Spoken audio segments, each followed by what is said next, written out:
A win-win relationship. That's how Turkey's President Recep Tayyip Erdogan described his hope for ties with the U.S. President Erdogan's overture came just a week after he criticized Washington for its slow response to the killing of 13 Turkish citizens by the PKK terror group. But he made clear that despite recent tensions, the strategic partnership between the U.S. and Turkey had overcome all kinds of difficulties. Some of those difficulties include the U.S.'s support for the PKK's affiliate in Syria, the YPG, Turkey's purchase of Russia's S-400 air defense system, and the U.S.'s refusal to extradite the mastermind of the July 15th failed coup in Turkey.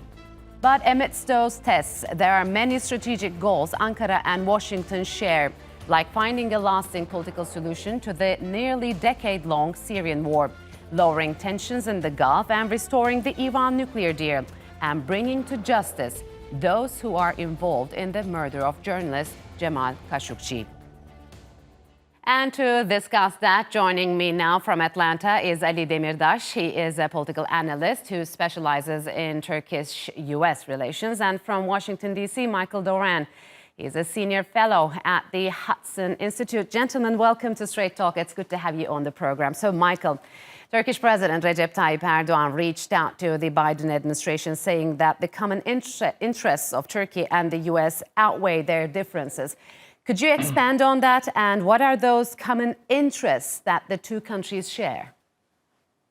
Well, I think that in the last 4 years, Turkey has developed a lot of positions of power throughout the Middle East, particularly in Syria. Now we're going to see they're going to become a bigger player in Iraq. And what this means is that the United States, in order to achieve any of its major interests in the region, is going to come into contact with Turkish power. And it's going to put the Americans in a position of having to negotiate with Turkey rather than to just kind of shove it aside as it did in the Obama years.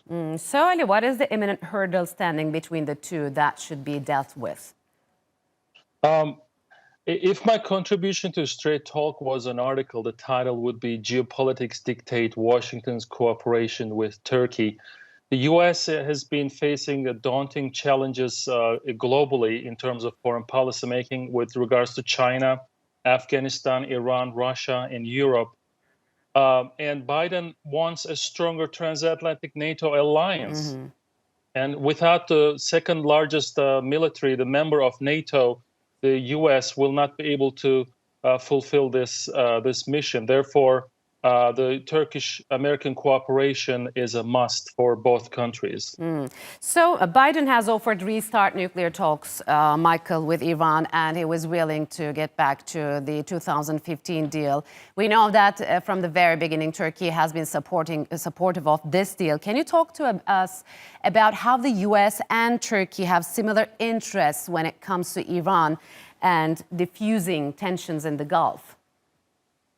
Well, I think it's interesting that Turkey supported the deal, but the deal was part of a larger reorientation of U.S. policy in the direction of Russia and Iran and away from all of America's traditional allies, Turkey for sure, but also Israel and Saudi Arabia. Mm-hmm. So I think it's a kind of double-edged sword, this Iran business, and we've seen in the recent months, particularly after the war in Azerbaijan and Armenia, that there's rising tension between Iran and Turkey.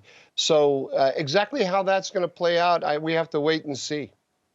Okay, so Biden has also made it clear, Ali, he will not follow the same policy as Trump when it comes to the Gulf and Arab states. How could that policy shift affect the region and possibly Turkey's ties both with the U.S. and the Gulf countries?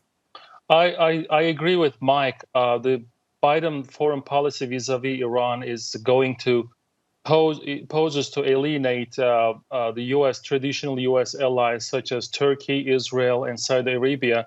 What is most concerning for particularly Israel and Turkey is if the deal is reached with Iran, Iran will have financial means to support its Shia militia across the Middle East, particularly in Iraq and Syria, and those militias are of greater concern for Israel and Turkey. Okay, so if we could back to my question, I mean, Biden will follow a different foreign policy when it comes to the Gulf states. So how could that policy shift affect the region and possibly Turkey's ties with the U.S. and the Gulf region, let's say maybe Saudi Arabia, the United Arab Emirates? The Biden administration has expressed its intent to use stick diplomacy, the big stick diplomacy vis-a-vis Saudi Arabia, Turkey, and the Gulf states, and Egypt to some extent.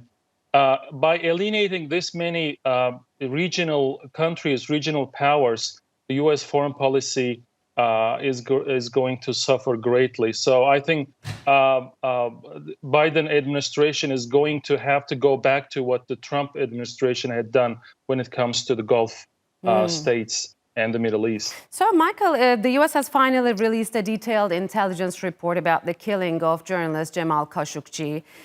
Is there a room for Turkey and the Biden administration to cooperate in holding those responsible for the murder of the journalist in the coming period?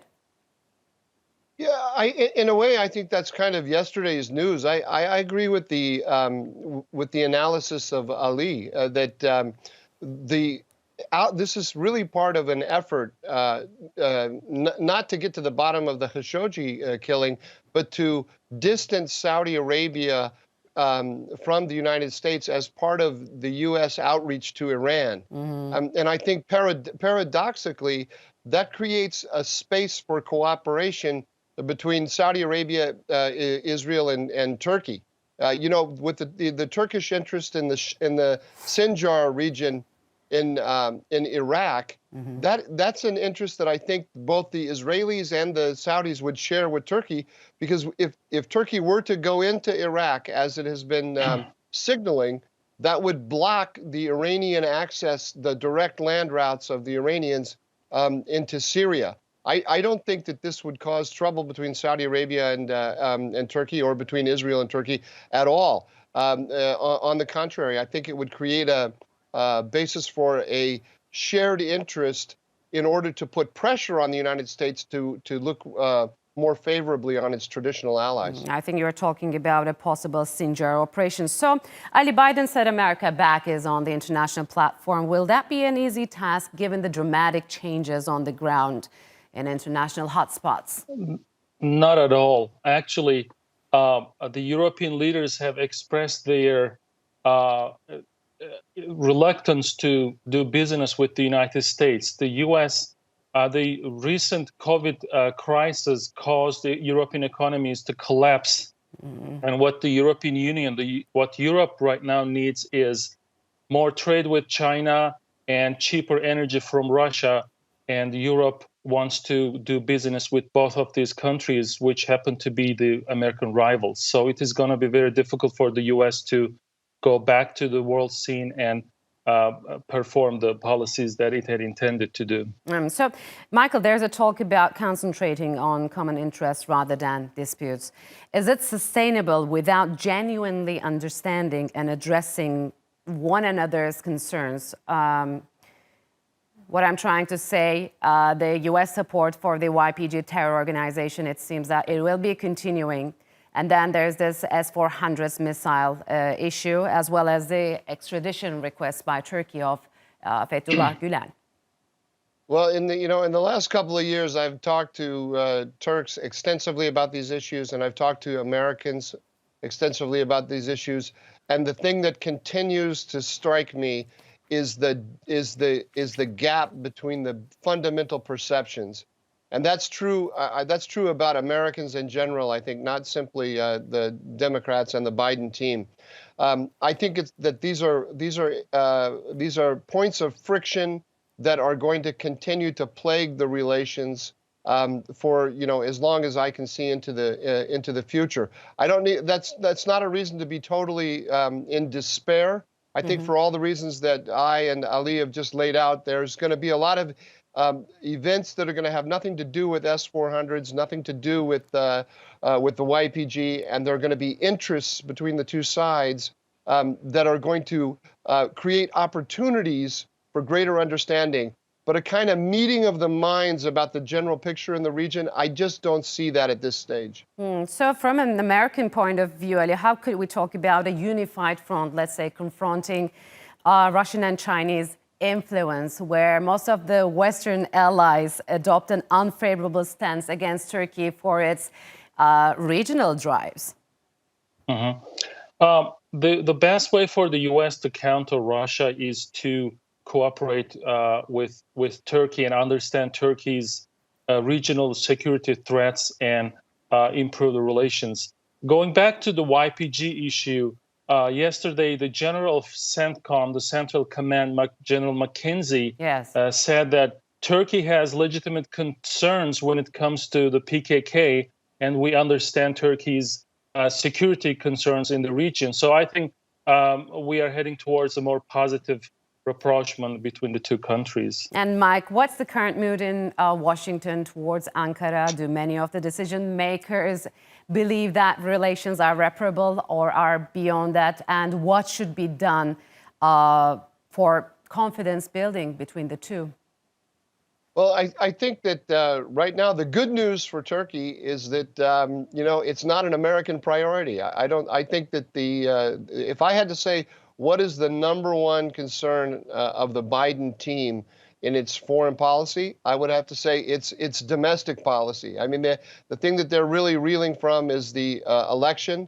They won the election by 44,000 votes distributed across 3 different states. They're very much aware of that. That's a tiny, razor-thin margin, even more narrow than the margin by which Donald Trump defeated Hillary Clinton. And they are, in every step that they're taking, whether in domestic politics or in foreign policy, they're thinking about that and about 2024. So the good news is that means that I think they're going to want a quiet life to the extent it's possible, and that creates opportunities for understanding. All right, gentlemen, unfortunately, we'll have to leave it here. Thank you very much for joining us on Straight Talk.